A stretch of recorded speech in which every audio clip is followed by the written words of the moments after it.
should be here directly. If you would, lead us in prayer. Dear most gracious Heavenly Father, we thank you for this day you give to us, Lord, and we pray that we thank you for all your many blessings, Lord. And Lord, we pray for your guidance, Lord, that you'd always give us the knowledge to make the right decisions for our county, Lord. Lord, we ask all these things in your dear and precious name. Amen. Amen.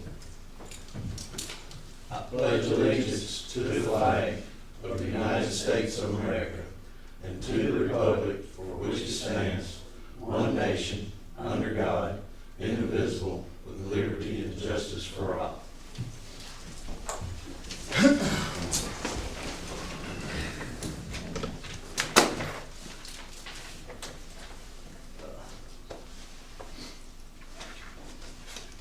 Brent Alder, Yes, you're sir. up first. All right. Good morning. I appreciate you giving me this opportunity to speak to you. I didn't know really how to approach it. I mean, this is my first time really getting in front of a board of commissioners or commissioners of the county and talk about my services. But I know I don't have much time. But I just want to give you a little brief overview of. I started Valley Screening in '07, and it was. Out of a situation where I was offering drug testing for the community colleges, Northwest Shoals, I did Bevel State, and then from that point, it just like, man, I need to take this mobile. I need to do this mobile for anybody I do, whether it's schools, DHR, the court system, lawyers, anybody. And any agency out there, just make it strictly 100% mobile. You know, I took that concept for being mobile with the idea that a lot of times when you're DOD drug testing, they'll bring in a mobile unit like a C-class RV, and they're doing their physical, hearing, got a doctor there. They're doing it all in that one bus. So I sort of took that model a little bit and just geared it more toward the drug testing world. So.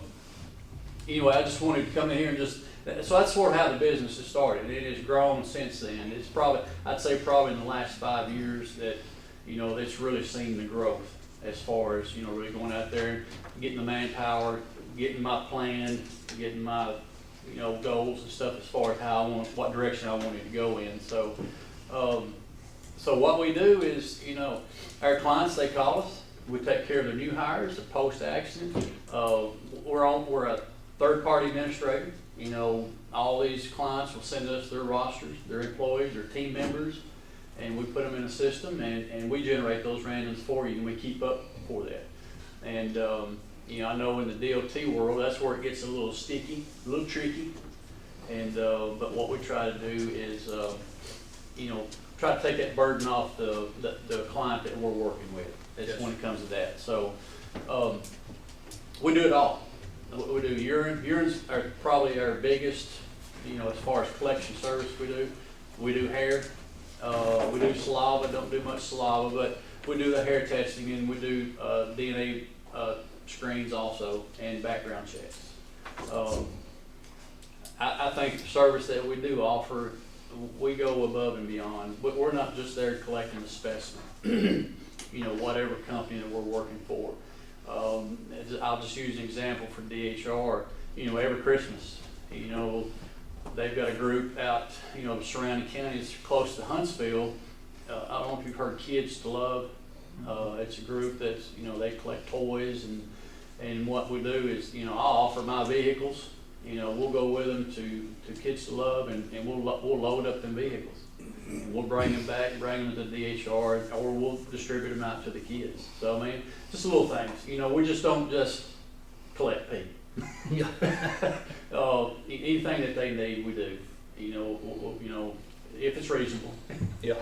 We ain't gonna do anything crazy and stupid, but if there's anything that a client needs or would request, Colbert County School System, they had their teacher in service.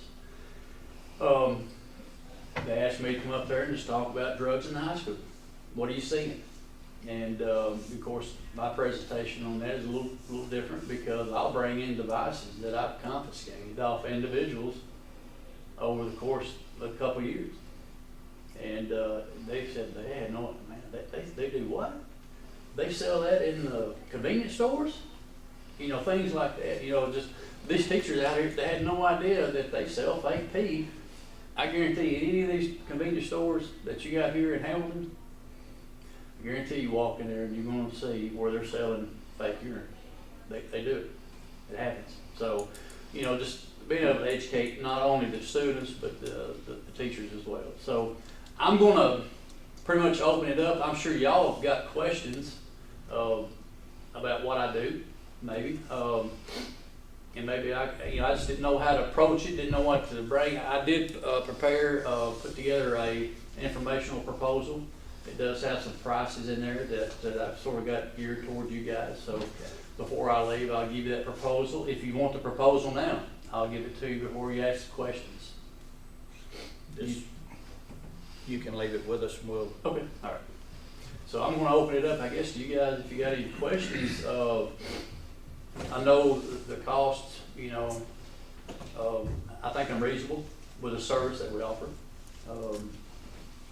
So it's in the proposal, and I'll just give that to you guys, I don't know if I'm supposed to give prices out loud or not, I don't know, so. No, you can, it doesn't matter. Yeah, so, but it's in the proposal, and I'll just let you guys look at it, but, I'm just gonna set these right here for you guys where you can, these pens, they got little lights on the end of them, you may not want them, you might want to give them to your grandkids or something. But you come out on site. Yes, we are strictly mobile 100%. It doesn't matter where you're at. You may have a crew out here digging a ditch somewhere on some county road. And if it's convenient for you guys, for me to come there, we will.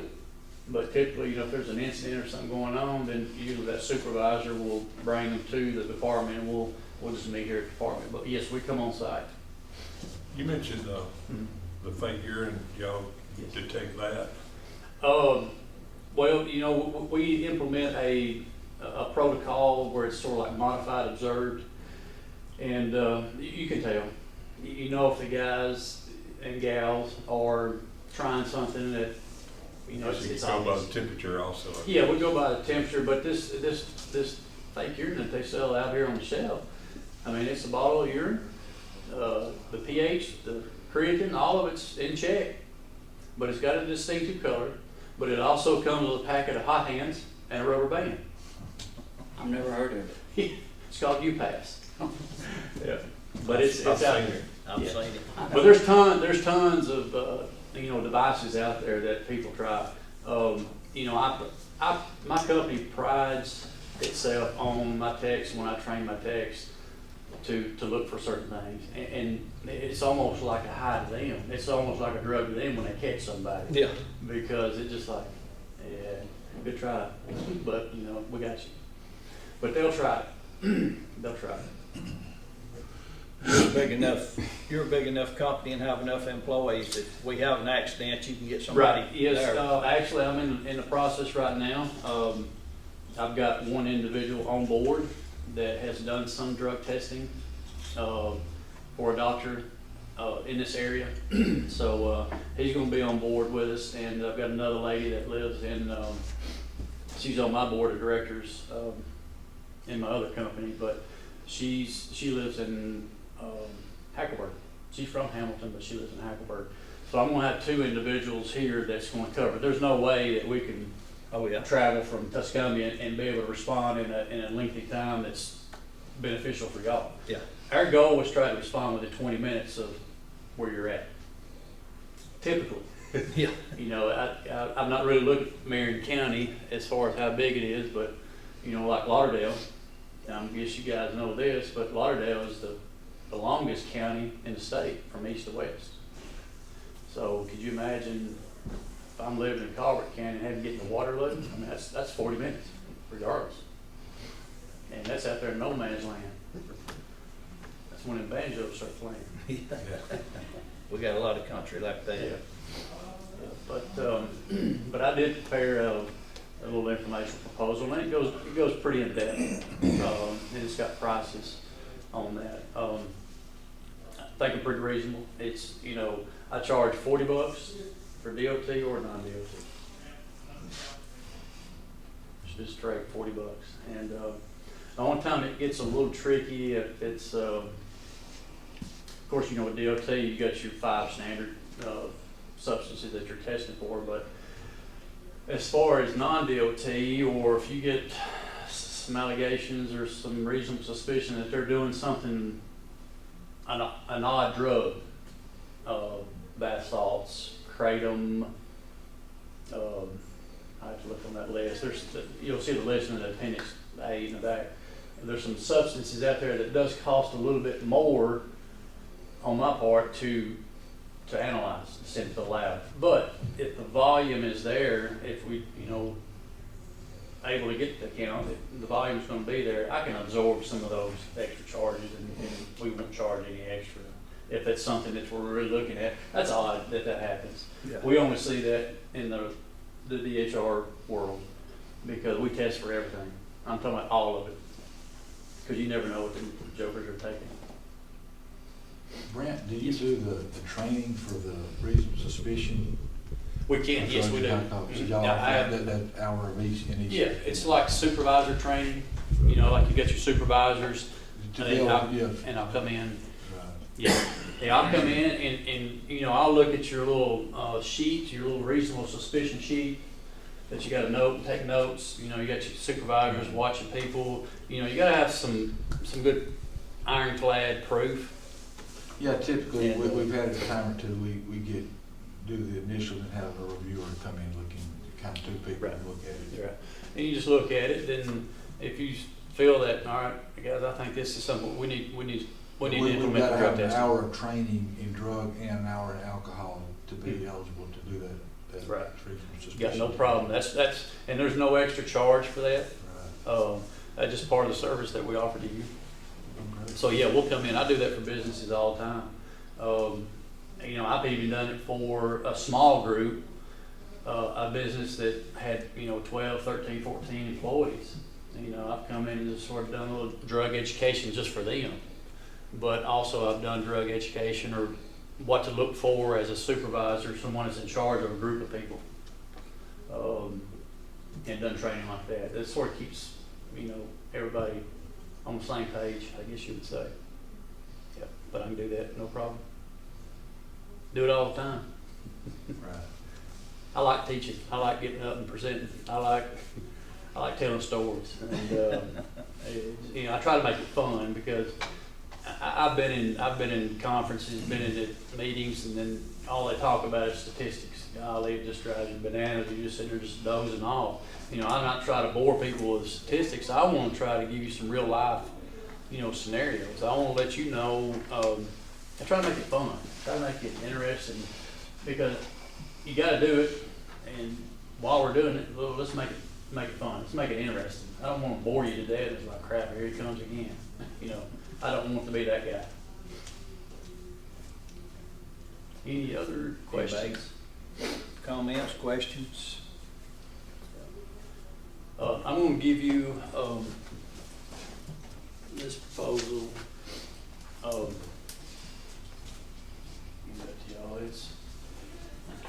I think maybe about the 3rd sheet would be the price on that. Is there? Yes, there's it. Did you? Yes, sir, my point. Who has anyone? You can give Brooke one. The administrator, she stepped out. I gave her one. Okay. Yeah, I gave her one. So, I think it's the 3rd sheet, maybe? Yes, there it is. As far as your non-DOT, we can do it either way. We can do, I've got the instant test. A lot of times clients want to know some objective information right then. Of course, those cups, it's non-negative. You can't call it positive because it don't all go to court. It has to be sent off. Yeah. So all non-negative, we send them off for GCMS confirmation. We don't just send them off for just to confirm positive or negative, because it's going to confirm positive or negative what's on that cup. Right. It's not going to break it down. And that's, a lot of people don't know that. So it's got to be sent for GCMS. You got to know the levels. You got to know what opiate are they taking. It's going to read opiate on the cup, but when we send it off, is it going to come back morphine at 40,000 nanograms per milliliter and codeine at 2,000? Well, more than likely, what are they doing? Hebron, who's doing the heroin. So, I mean, there's certain things that you look at with the older town. But, so, and there's some other drugs on the very back. Like I said, we do hair testing, that's the appendix on the very, very back. These are pretty much all the drugs that we test for. The ones that's got the star by them, that's the non-DOT. There's no extra charges for that, but I don't even worry about that. Now we do now we'll have to charge probably a little bit extra for what they call a comprehensive panel. When we send it to the lab, it's called P40, and that tests for like 35 different drugs, which comes out to be, that's the brand, the main ingredient of the drug, but, you got different, off brands that, it's, we'll test for 150, 200 different substances, types. So, that's called a comprehensive panel. That comprehensive panel, when you go to your physician, or you switch physicians, and, they want to do a makeup on you, or they'll collect your urine sample, and that's what they run. They run a P40 because they want to know what you're on before they start treating you. Yeah. Before they start giving you some medication. So. Anybody else have any questions, comments? If not, we'll look over this. Thank you. Thank you for your time. Yeah, I appreciate the opportunity. I mean, this is, my uncle was a commissioner for 30 years in the hometown where I grew up, so never really got to go see him on the table, or up front. So, but this is an honor, and I appreciate you guys letting me come in here and speak to you a little bit. Yes, sir. Thank you for your time. Yes, sir.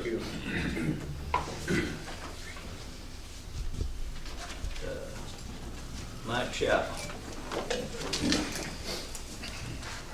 morning. Morning, sir. First order of business, I guess it was that job study or job reorganization. Provided y'all with some information. I'd recommend, I know y'all haven't had a chance to look at it, I'd recommend you look at it and then we maybe discuss it next meeting. Yeah. I'll let y'all some information regarding that. And secondly, we, Spencer Addison, one of our probationary employees, he's completed his probationary period. And I'm gonna recommend that he be moved to full-time classified employee at $15.86 per hour. So, I mean, that's pretty much standard for the way we handle that. Next, we've got, of course, down at the airport, we've been negotiating with our large hangar, and we've got a company that we think we've got an agreement on with Legacy Aviation on renting it, basically the same terms and conditions that we had before, with the exception of the water. We would be required to pay the water bill, but that it was $8,500 per year, and then 10 cents up. We charge them 10 cents a gallon over the jet fuel that they buy. Which I'm going to recommend that the county enter into that lease agreement with them. So y'all got any questions about that? Next, I've got a construction agreement for ER project, emergency relief funding for County Road 42, the cross drain that we put in. It's estimated at $95,000. We just need to enter into an agreement, authorize the chairman to enter an agreement with the state in order to fund this project. We've got it all complete except for the final paving, and we should have it done probably today or tomorrow. Probably tomorrow. But that's pretty much what I've got, unless y'all got a question about anything.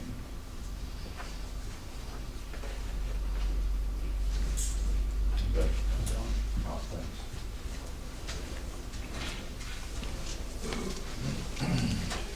This is a letter that we received from DHR. It's time for their board members. And they have submitted a list of new appointments that they wish that y'all would consider for Monday to be able to vote on. And put those board members back on the board. And that's just a letter that came from them.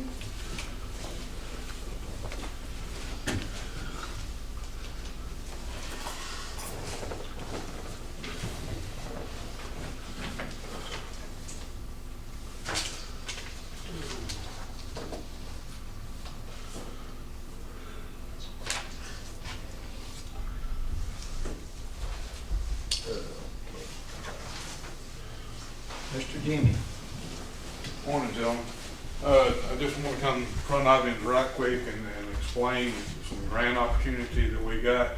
And for the visitors here, I'd like to explain it real quickly for you. HMGP, Hazard Mitigation Grant Program. What this is we turned in money for the floods that we had back earlier. We have disaster money coming in for that. We haven't got it yet, but we will have some money coming in for that. Also UN and the Water Authority. Okay, so much, a percentage of that is set aside for mitigation money, hazard mitigation money. And a part that Marion County is getting is going to be $37,204.79. This grant money is a 75-25 grant. We'll pay the 100% up front and get 75% reimbursed. Things that you can look for, it's in this grant guide here, hazard mitigation grant. We do it on a regional basis and we're updating it right now. But things that you can use the money for is like sirens. That's not my favorite, that goes at the bottom of the list. Storm shelters, I would love to see storm shelters at every fire department throughout the county, but that's my wish. Generators, you can use it for generators, but it has to be specified in this book. I'm coming to y'all to ask y'all what y'all would like to do with this money, ask about it. It's also to be shared with the city of Ewing, town of Ewing, and the Water Authority, because they also put in money into the disaster. Now, if they don't want to use it, that's up to them, and so far I haven't heard anything back from them. This letter of intent, I have to have it turned in next Tuesday. So I'm gonna come back Monday and ask y'all for your signature, but I would like to kind of prepare the letter and see what y'all would like to do, where we put whatever you want to do, that's fine, but I need to know if y'all would like a storm shelter or a generator, what y'all are looking at to put into this letter and prepare it so I can get it to the state by next Tuesday. I just think a storm shelter makes sense. Yeah, Okay. everybody needs storm shelter. I mean, Gentlemen, the last storm shelter, the floods of 2015 was approved in the spring of 2016 for roughly the same amount of money from the floods then. In the spring of 2018, we finally got the storm shelter installed. The price of the shelter was around $51,000, and the payment we got back was $38,000. This is real, and was put at the two-way shop. Every fire department has Kraft, after they come on board, right next to the unions, they've got a small one there. Every town has a larger, you've got the Bobby Bishop Center in Bear Creek. The city of Ewing has Collins Life Center. Winfield has one there. Hackleburg has 2 or 3 big ones. Brilliant, if I'm not mistaken, Brilliant only has a small one right there at City Hall. that's the only one I know of. And that one is. I put that there several years ago. That is one of them underground ones, and it's not handicap feasible. In this process, your storm shelter for the FEMA to pay for this money is going to have to be within so many minute walk for people to come, a certain percentage of people, and a distance to drive, and it's very close, so it needs to be in a populated area. You can put it next to a church or a fire department where people gather, something like that. If y'all want me to write it up for a storm shelter, I will be glad to. It doesn't have to be decided on where right now, but I do need to get that letter in Monday. The city of Brilliant's all gathered around the housing authority right there. Yeah, the little community center Yeah, building. and it would be a very good place for it. you said, I spoke to you yesterday about that. You know, we got, what, 14 fire departments? 12. 12. Yes. So, that's a long while, 12 years to get here. I mean, if you get, you don't get one every year, but I mean, as often as you can. Yes, sir. That'll still be good down in here where we started. So, you know, I think that's the best way for safety. I mean, that's better. I would love to have one at every one and do it all at once, but that's not feasible. No. But if we can do it one at a time, and the sirens are getting to be a thing of the past. Yeah. Everybody's taking cell phones now. Yeah. That and weather radios is what I push the most. I think the best thing we still, but it's hard to do, is call. You know, like your church has all calls and things Yes, like sir. that. That is something that I checked into with the state to see if we could use that money for that.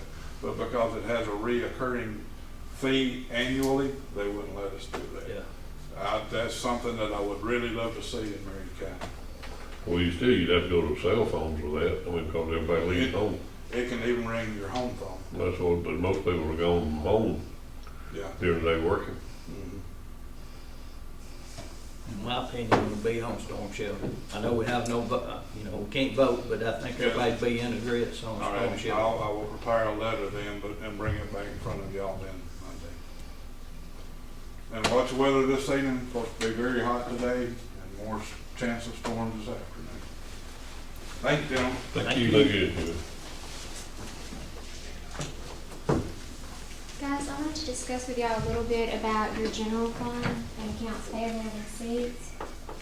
Right now, your general fund has $283,507.33 in that account. Our major source of revenue comes in January based off of your ad valorem for your property taxes. So we are going to be running very tightly in the general fund over the next few months. With that being said, this month has 3 payrolls. What y'all need to be aware of is in our general fund with the payrolls, we're hitting right at $102,000 per payroll. That's for your hourly payroll rate, plus the benefits that y'all offer to the county employees. But we also have some situations that need to be looked at to where there are some employees that are not getting holidays, but they are getting paid holiday pay. Anything that we can try to trim up, look at to make sure that we don't fall into the red in something would be great. Also, with conference coming up, I wanted to make sure that y'all are aware of some accounts payable and some receipt issues that we've got. I've been doing your accounting for approximately 15 years now. We've never been written up for anything like this before, and I don't want us to be written up for anything on the first audit next year. But with your accounts payable, if it's a purchase over $200, you need a purchase order.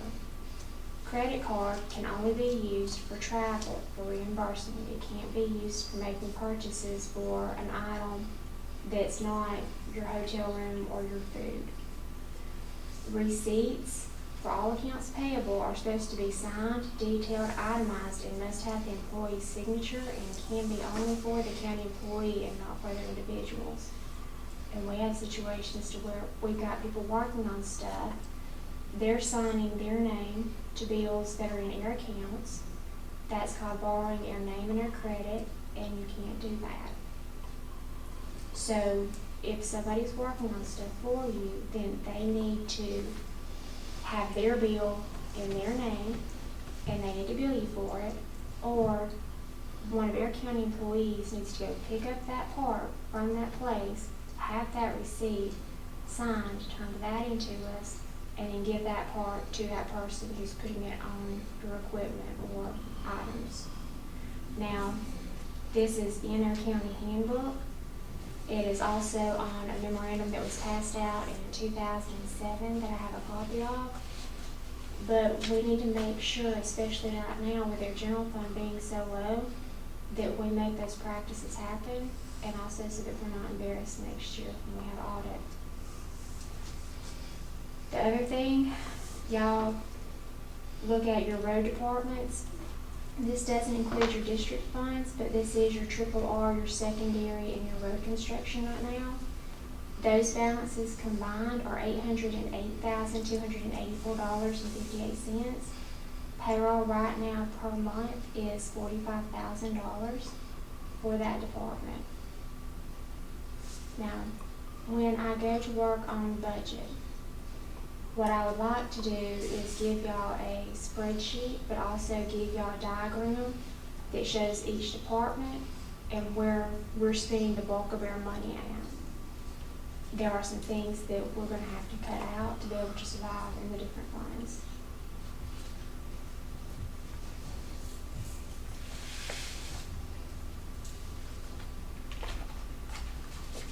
And here's a copy of your financial statements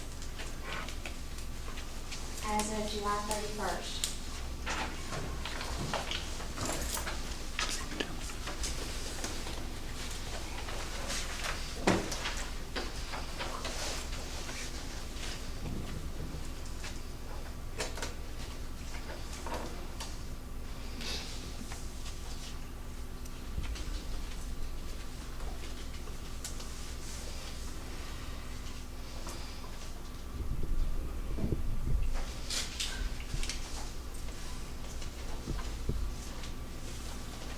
Go ahead and give y'all a copy of the 2007 memorandum.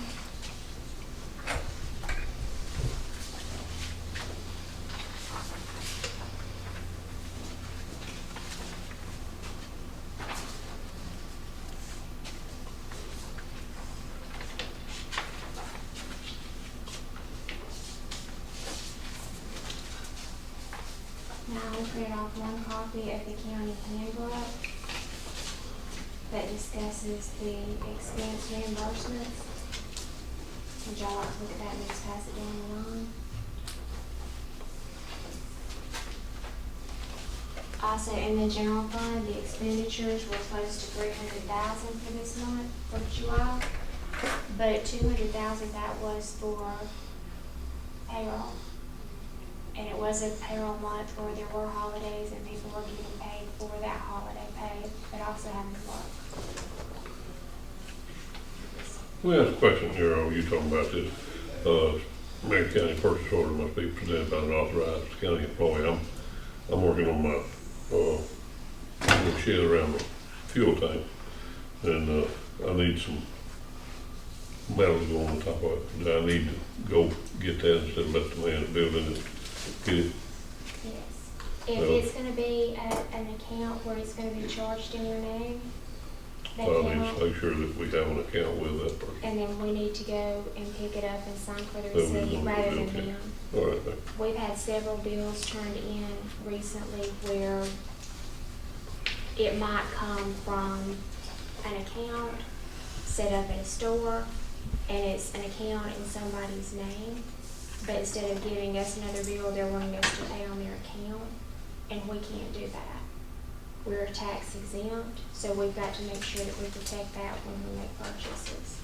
But in Bob's case there, the man's doing the work for him, putting the roof on. If he's giving him a price for the material and the labor, And he needs to bill us for it, but he doesn't need to go and pick he it up. can't go charge it to us, is what you're saying. It's okay, Bob, for him to Yeah, bill but you, he I'm just can't furnishing charge it to the material. county. I'm furnishing material, he's working with. Yeah, so you're one of your hands and need to pick it up and sign for it, is what she's saying But there. everything has to be detailed. When you use the county credit card and you go someplace to eat while you're at conference, that bill has to be itemized out. There can be no alcoholic purchases on it, which I know, without a doubt, that would not happen. But you have to list the name of the people who are eating that are charged on that bill, and those people can only be people that are county employees. We can't pay for, You can't pay for relatives, your wife or. can't pay, no. Can't pay for any of that, just for county employees. And the receipts have to be itemized. These are just internal controls that are generally accounting accepted principles.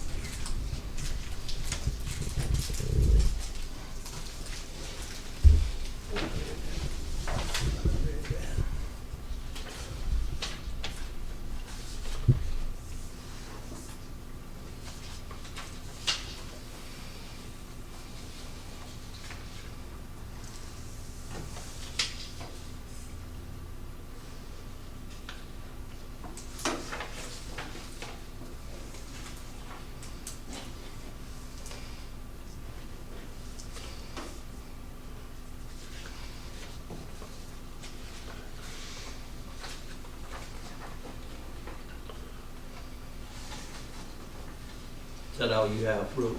Yes, sir. It's not 10 o'clock, but Mr. Winters is here. We can go ahead with his interview. Welcome, Donnie. Thank you. How are you doing? Just, I guess I don't know, I know Donnie, I don't know if some of the rest of you know him or not, but I guess Donnie, just give them a rundown on your history and why you'd like to be on the 911 book. May I step up? Yeah, go ahead. I'm new to this position.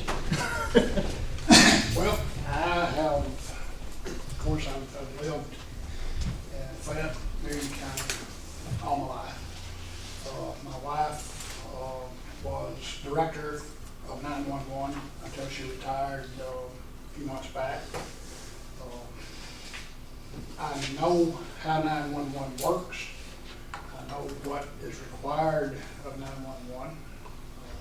My experience has been that I was supervisor for Shelby, Jefferson, and Walker County for the ABC board. I had 18 employees that worked under me, agents. I had 3 offices, one in Homewood, one in Columbiana, and one in Walker County that I took and maintained, and the employees were in those offices.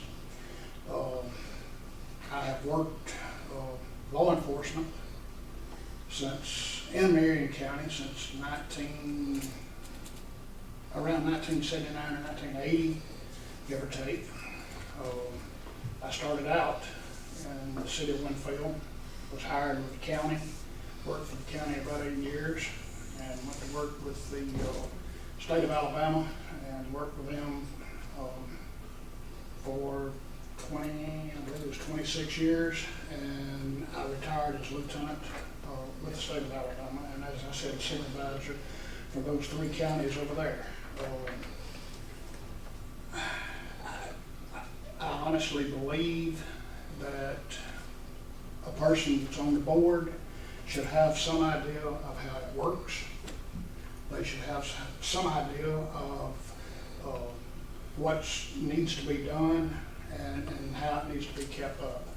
I'm not saying anything bad about anybody that's ever been on there, but I'm speaking for myself. I believe I can do a good job as far as assisting the 911 office. I believe I can do a good job as far as representing the people of Marion County on the board. Anything else, Joe, may do? They got any questions? I don't.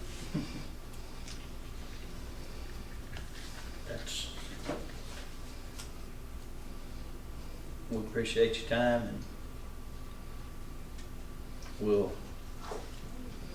I think it'll be on the agenda probably for Monday,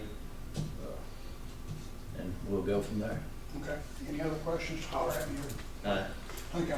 Thank you. Thank you, Don. How are you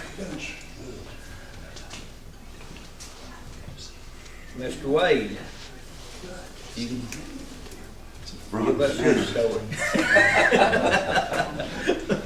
Well, I think most of you fellas know me. I retired from the state, DOC, 25 years, stayed in National Guard 30 years.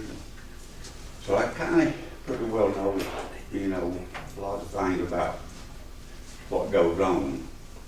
But another reason that my daddy, back when 911 first started out there, got in that building, he was on that.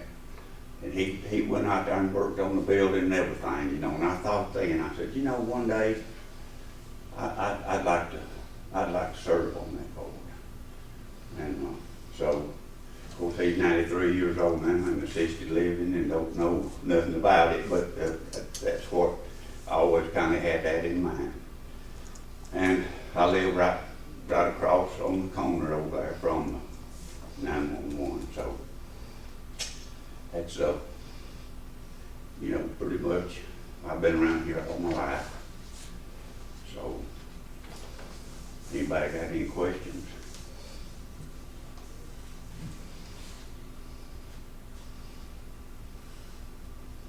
No questions. We thank you for your time, and like I told Donnie, we'll probably have a vote Monday, and we'll go from there. All right. Thank you, Wade. Mhm.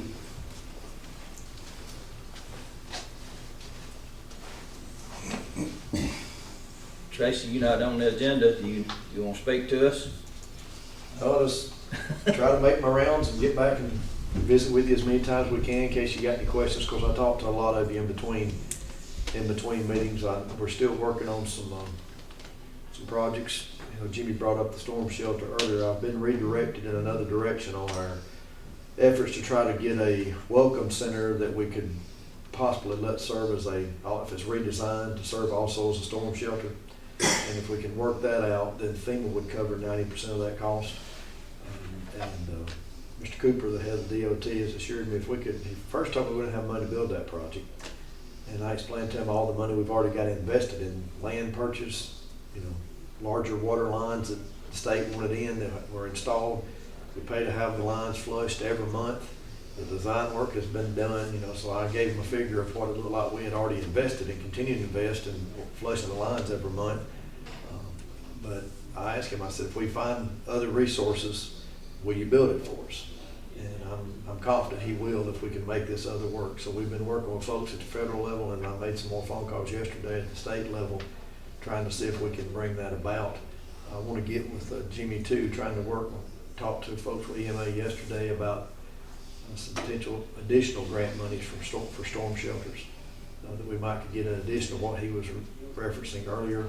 Also had a gentleman give me an idea about trying to reach out to the same folks in Montgomery and see if we can get some grant opportunities out there that would allow us to distribute through our local senior centers some weather radios, so they would have those in their homes at no cost. Yeah. So there's 2 or 3 things along public safety that we're working on too. So we'll keep you posted as we learn more. Right. So if we can ever help you, y'all know where to find us. Appreciate the update. Anything we can do to help you, just let us know. Yes, sir. Anybody else have anything? If not, do we have a motion to adjourn? I'll make the motion. Second. All in favor, say aye. Aye.